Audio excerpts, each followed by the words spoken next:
So we must do two things, two great things together to encompass that enormous new view that lies before us, but to encompass it within the framework of science, to see it within the whole categorical framework of science, and to see that these two are not separate, but that they are wedded.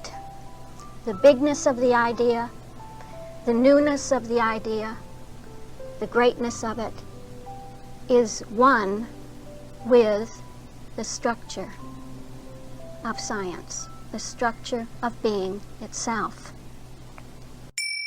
It says there, in divine science, all may avail themselves of God's blessing. All may avail themselves of love as a very present help in need. And love, again, is stated as the source. Love, the quality of the source. Love is an open fount. And love calls everyone to that fount, whoever is looking for the highest, the best, the holiest. Come to love, come to the waters. Okay.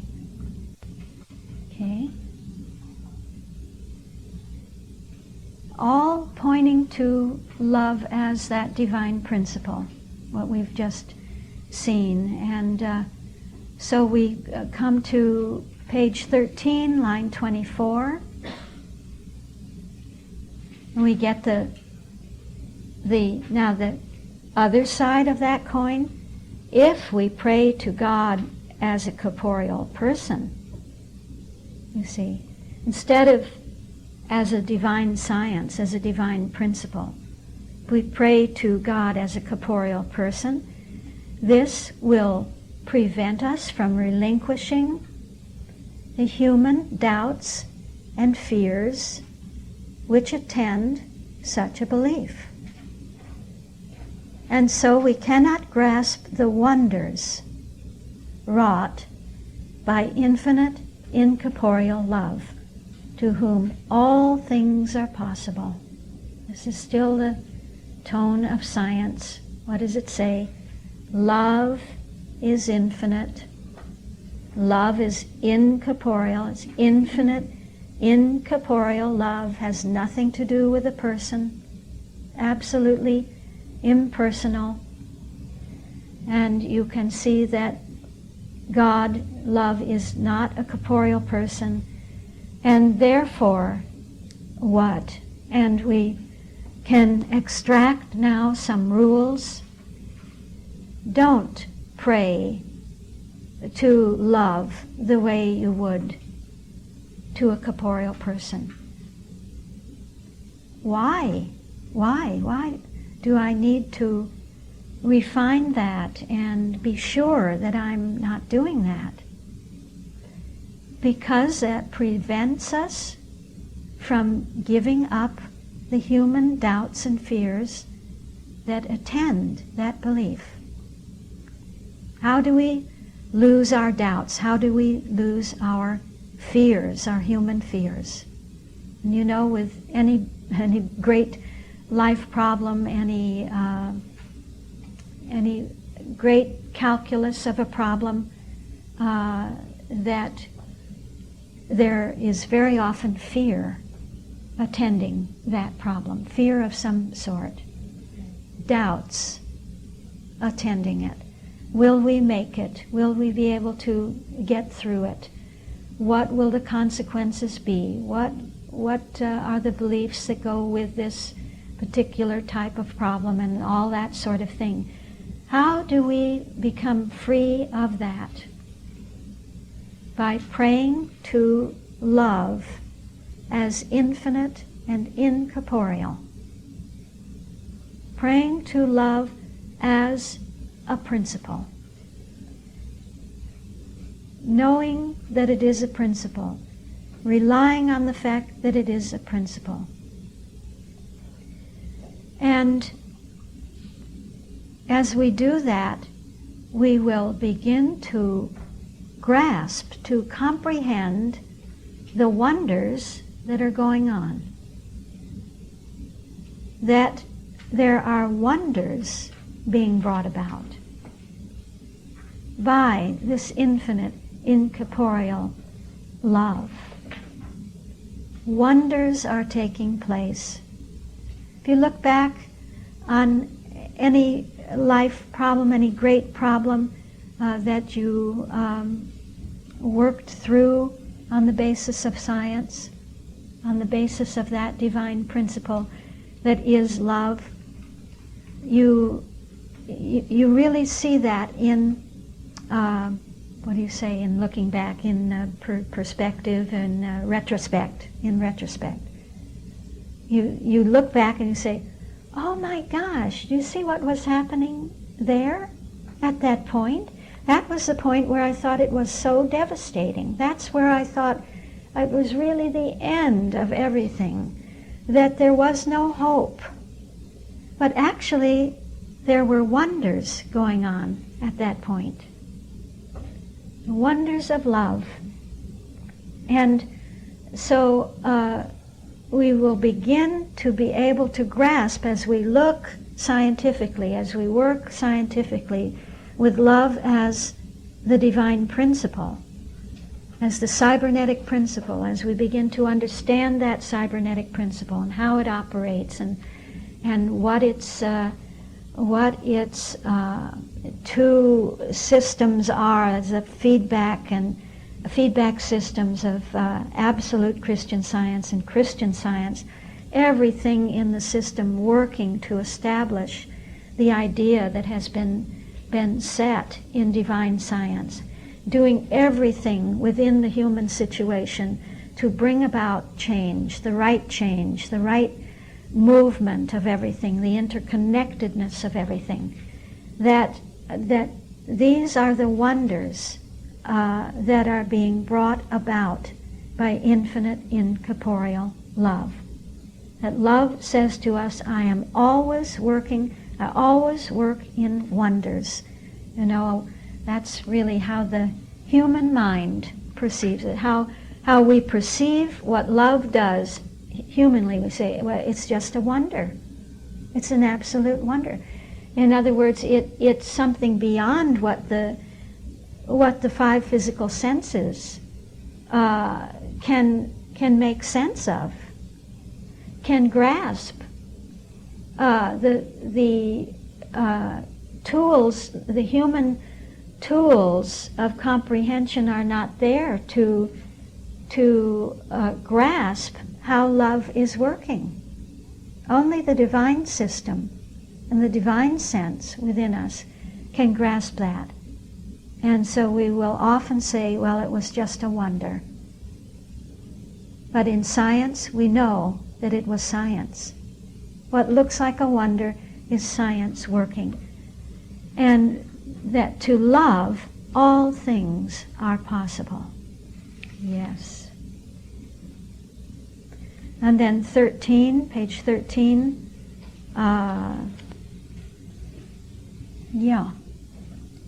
To be with the Lord, perhaps we need to start at the beginning of that paragraph. If we are sensibly with the body and regard omnipotence as a corporeal, material person, the text is still dealing with that claim of a corporeal, material sense of God versus the sense of God as a principle, as a science. If we are sensibly with the body and regard omnipotence as a corporeal, material person whose ear we would gain, we are not absent from the body and present with the Lord in the demonstration of spirit. We cannot serve two masters. To be present with the Lord is to have not mere emotional ecstasy or faith, but the actual demonstration and understanding of life as revealed in Christian Science. To be with the Lord is to be in obedience to the law of God, to be absolutely governed by divine love, by spirit, and not by matter. So we get some rules. Rule being that love says, be absent from the body. Be absent from any regard of love as a corporeal, material person. Be present with the Lord. Be with the Lord. This is has very much a love touch, because to be one with God, to be with God, to be with the Lord, this is love, that we are one with. This is the oneness. It's the translation of the oneness of principle and idea, of love and love's idea. When that translates to the level of Christian Science, to the plane on which we are working through a question and a problem, then it comes as asking us to be one with love, be one with God, and therefore to be in obedience to the law of God. To be one with love is to be in obedience to the law of God. To be absolutely governed by divine love. You know, when you hear that, it should just bring to your conscious mind the whole framework of divine cybernetics. To be absolutely governed by divine love. To be consciously one with that, the law, the law and the laws and the lawfulness of that divine cybernetic principle, love, as it is governing everything. See how we have to draw the conclusions and see what it means for us today. Be absent from the body, from the problem, from the situation. Be one with love, with the divine cybernetic principle, love. Be in obedience to that divine cybernetic operation. Go with it, flow with it. Where does that happen? In consciousness. It's within consciousness that I'm absolutely governed by divine love. When I flow through that cybernetic system of divine science, absolute Christian science, and am conscious of how love is working with me. So we come to the conclusion of the references in the main body of the chapter on prayer. And there is but one reference remaining in that chapter that appears in the Lord's Prayer itself. It's the sixth statement of the Lord's Prayer. And forgive us our debts as we forgive our debtors. And love is reflected in love. Love, capital L, is reflected in love. We get a picture, I think, in prayer of somehow what love is, and that's the love that must be reflected within us, in love. And so the rule for us would be, let your prayer be to be like love, to be love's reflection. Reflect love. That's the demand of love. Now, reflect love. Here you hear the that question of coincidence again. And it's as though love has presented us with this already enormous view of what love is, and that our prayer should be to reflect that which love is, to be like love, to be love's reflection. And that would be a very high prayer within us. We would, if we had time, go on and begin to see what is happening there. You see that that the perfect prayer within us is, let love be reflected in love in me, as me. The proposition has been presented in the Word as the Word. You know that the chapter prayer is the first great cornerstone of the matrix of the textbook. It's the first, it's the very first point of intersection. It's the setting forth of the proposition. You see that the perfect proposition is set forth of what love is and of our need to reflect love. And how is love reflected in love? We had a little touch of it at the point of the Christ in the development of that prayer chapter in terms of love. But something more is needed, because the Word as the Word gives us only the proposition of what it will then require the whole rest of the textbook to bring to completion. So the goal is somehow set.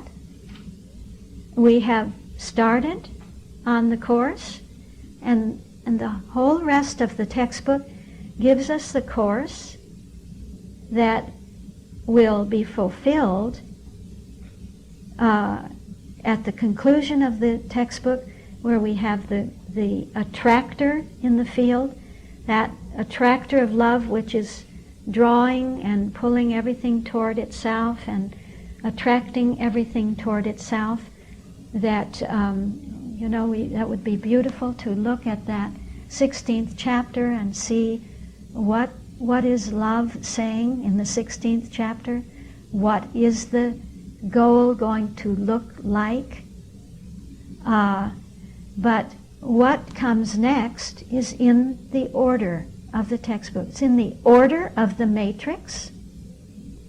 So a matrix gives us both a linear order and a nonlinear order. Behind the linear order is the nonlinear order. But the beauty of a matrix is that it adapts the nonlinear to the linear. It gives us a linear way. And on that linear way, we experience the nonlinear. We take part in the nonlinear. But the next step would be to see, how is love reflected in love? What does this mean? What does this imply? What is that love, small l? And it is not what we humanly think. It won't be what we humanly think or imagine at all. It's not just being loving, being sweet, being kind, doing the humanly good thing. It's something quite different. Love is strong, it is tough, it is what we will find in the second chapter, the chapter Atonement in Eucharist. The ideal of this love, small l, is exactly what Jesus' love was. That there she talks about Jesus loving, what love was to Jesus, that we must have the same love that he exemplified. So we get with the second chapter the exemplification of it, and we have a perfect exemplar of this true love, small l, which is absolutely one with L, capital L, love. So in the second chapter, that perfect ideal, that ideal expression of it is set forth. Isn't that a beautiful thing? Hmm?